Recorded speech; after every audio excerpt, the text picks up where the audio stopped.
When you think of OpenAI, your mind probably jumps to Sam Altman, or maybe to the models themselves, like ChatGPT.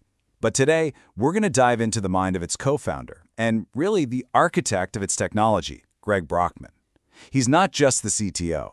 He's kind of the perfect example of a new kind of innovator for this AI age, the builder. Okay, so let's just park on this for a second. Because this one little phrase, we just need to build, well, it's not just some corporate mantra. It's the key that unlocks his entire philosophy. It's what explains his whole journey, from being a college dropout to, building the actual infrastructure for what might be the most transformative technology humanity's ever seen. So, where does this relentless drive to build really come from? Well, to get that, we have to go back to a choice he made between the super abstract world of mathematics and the very, very real world of code. Originally, Brockman wanted to be a mathematician, solving these incredibly complex problems that maybe, just maybe, someone would find a use for in 100 years. But then, he taught himself to code to build a website. And the second he built the simple little table sorting widget and it worked, boom, everything changed. With math, you write a proof and maybe 3 people on the planet will ever read it. But with programming, the thing that was just an idea in your head is suddenly real. It's in the world, and anyone can use it, even if they have no idea how it works. That was the magic he knew he had to chase. And this mindset? It got forged in the fire of an early-stage startup. At Stripe, they needed to do this critical integration with Wells Fargo, and the bank quoted them 9 months. 9 months? For a fast-moving startup, that's basically a death sentence. So what did they do? They treated it like a college problem set. They locked themselves in a room, and in this frantic 24-hour sprint, just hammered out the entire integration. They were literally debugging it live on the phone with the certifying agent, who probably thought he wouldn't hear from them for another week. So here's the big takeaway from that story. Speed isn't about just being reckless. It's about thinking from first principles. It's about looking at some established process and asking, wait a minute, which of these rules are just bureaucracy? Which of these constraints were designed for someone else's problem, not mine? And in a world that's being completely remade by AI, that question is more important than ever. So when you have a mindset that's obsessed with making ideas real and breaking constraints, it was almost inevitable, really, that he would be drawn to the biggest challenge of them all: artificial general intelligence. His jump into AI wasn't some random leap of faith. It was methodical. First, he just started noticing all these posts about deep learning popping up everywhere. Then, he spotted the real signal. All of his smartest friends, the people he respected most, were all quietly moving into AI. So he acted. He left Stripe, bought a couple of Titan X GPUs, and physically built his own machine from scratch, just so he could teach himself the fundamentals. He had to build it to understand it. But the real lightning bolt moment, the true vision, came from reading Alan Turing's original paper from 1950. It wasn't about the Turing test, not really. It was this one incredible idea. Instead of trying to program all the rules into a machine, what if you could build a child machine? One that learns on its own, just like a human child. A machine that could figure out how to solve problems that you, the programmer, don't even know how to solve. That was the revolution he knew he had to be a part of. For years, that whole vision just felt so far away. AI was stuck in these little silos. You had computer vision over here, natural language over there. But then, deep learning happened. It started with AlexNet in 2012, this general learning system that just obliterated 40 years of specialized computer vision research. And then it started doing the same thing in every other field, just tearing down the walls between all these different disciplines. This was it.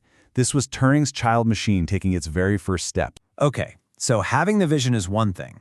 Actually building it is something else entirely. And at OpenAI, that meant figuring out how to create a new kind of partnership between two very different worlds: engineering and research. And this is where you run into some serious friction.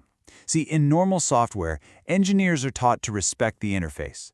As long as the inputs and outputs work, what happens behind that curtain is their business. But for an AI researcher, it's totally different. A tiny subtle bug somewhere deep in the system doesn't cause a crash. It just silently makes the model a little bit worse, so the researchers feel like they have to be responsible for everything. And that clash in mindset, it could have just ground all progress to a halt. So what was the solution? Brockman calls it technical humility. Basically, it means that when brilliant engineers come into this world, they have to leave their old instincts at the door. You have to come in, you have to listen, really listen, and just assume that you're missing something until you truly get the why behind what the researchers are doing. Only then can you actually start applying your skills to build the right systems. At the end of the day, it has to be a real partnership, right? You can have the most brilliant research idea in the world, but it's totally useless if you can't engineer it at scale.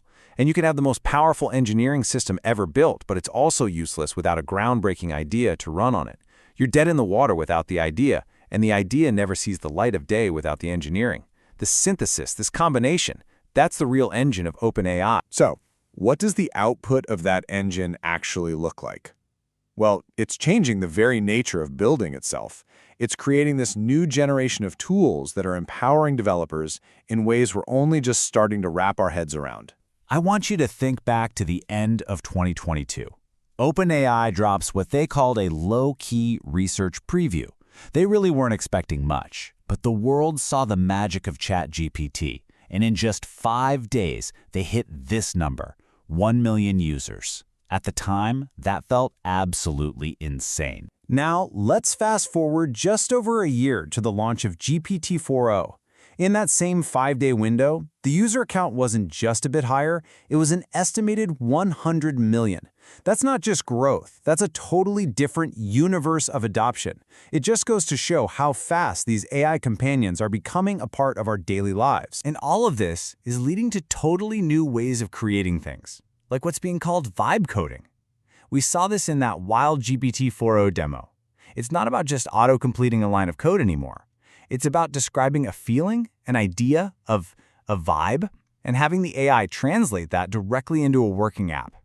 Brockman calls it an empowerment mechanism, and it's really a preview of what's coming next for all of us. But look, flashy demos are one thing.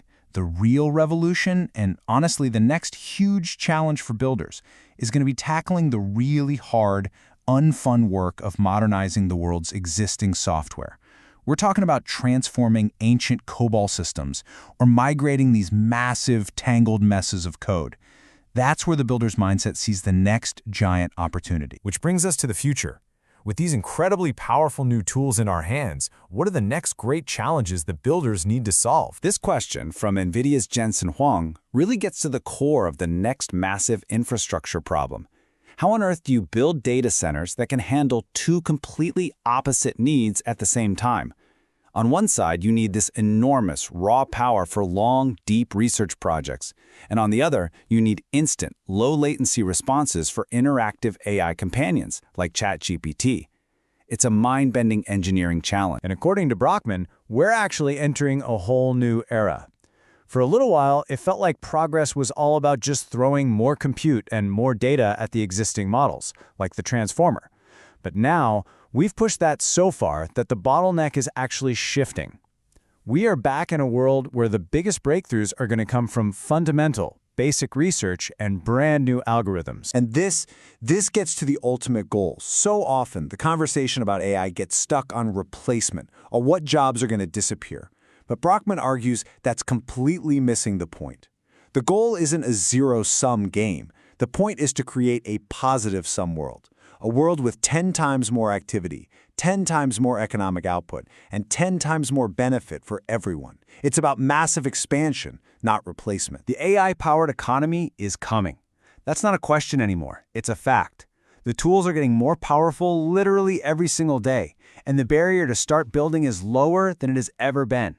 Greg Brockman's journey shows us that progress comes from the people who see a problem, who break the old constraints, and who simply decide to build. So the final question really is for you. What will you build?